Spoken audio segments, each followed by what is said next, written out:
When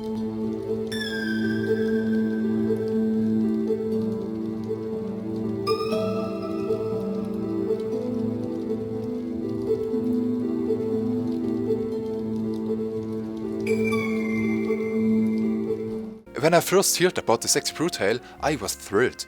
I thought the idea of this game was so cool, I just had to try it out. The good ideas that made me want to play the game are really good. Unfortunately, there's one big problem. The Sexy Brutale tells the story of an endlessly repeating day. The main character, Lafcadio Boone, is stuck in a time loop and has to witness the terrible murders of the guests of the eponymous casino, the Sexy Brutale, every day anew. Or maybe not. In an introductory quest, we are taught to prevent the murders. It's the only way we can escape from the time ward ourselves. We see how the first victim, Reginald Sixpence, is shot to death, at first from a perspective from which we don't see who is committing the murder.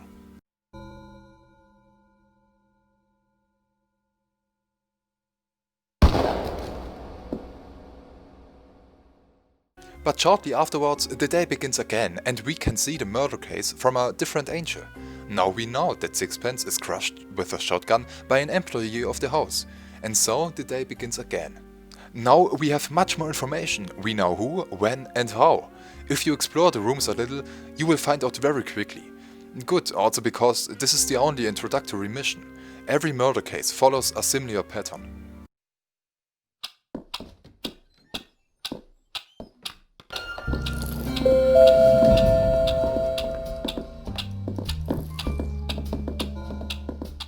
We start every day at noon. First we have to find out who's being killed, then how, and then look for a solution to prevent it. To do this, we explore the casino building as much as possible. You go from room to room, read a lot about what Boone thinks about individual things, and then you move on. It's often necessary to wait for the right moment and watch through the keyhole as someone in the router either dies or eavesdrops on an important conversation. That is enormously helpful. Alternatively, you can also hide in the cupboard. Admittedly, we could be in the same room with the people because they don't see us. However, everyone wears one of these strange masks. If someone is already in the room, then the mask chases us and takes our lives away if it comes too close. Although it's actually possible to die because you have so much time. So if there is, it's on purpose. The masks play a role in many ways. Somehow they seem to manipulate the wearers. They are worn because each mask gives the wearer a special ability. Every time we save someone, we get their mask and their ability. Another important aspect, of course, is time. As I said before, every day begins at noon. The spawn is always at one of these clocks, which are distributed throughout the house. If we find one of these keys, we can repair our clock and spawn at it next time. You activate it with your pocket watch. The keys only fit to one particular watch, which is of course usually nearby. At the bottom right, the pocket watch shows us the current time and, if you know who needs to be saved this time, when the person dies. Each day ends at 12 o'clock at night and starts again from the beginning. You don't have to save them all at once, you just do it little by little. If a person is saved, we get his mask, the day starts again, and someone else is saved. At that point I ask myself if the person who was already saved would survive the day after. And no, they don't. That makes relatively little sense to me, but so be it. Also, some items we collected disappear again when the day starts all over again. Only the important ones, such as the pocket watch, remain at our side all the time.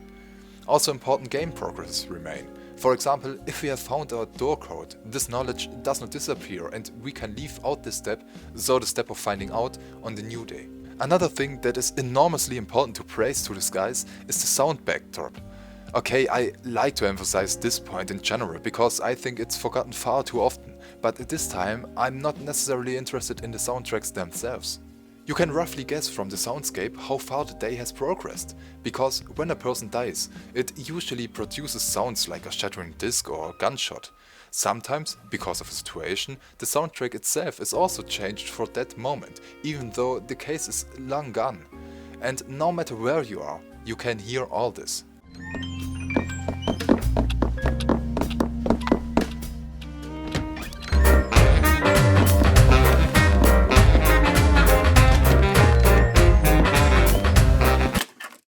So basically the whole game principle with its rules and gameplay is more or less told. And then there's the music that's so up and the rooms that are so well designed with really some highlights. So what's the problem? Well, I consider it a problem. You can see it completely different. Maybe I just had wrong expectations. Because I think the puzzles are mostly just not logical. If you know the solution, then yes, but not to get to it. Often it was not clear to me, or I didn't come to it only by pure thinking. Mostly you solve the problems only by getting to know the game. You look at what possibilities the game gives you, what you can still try out, and so you come up with the solution.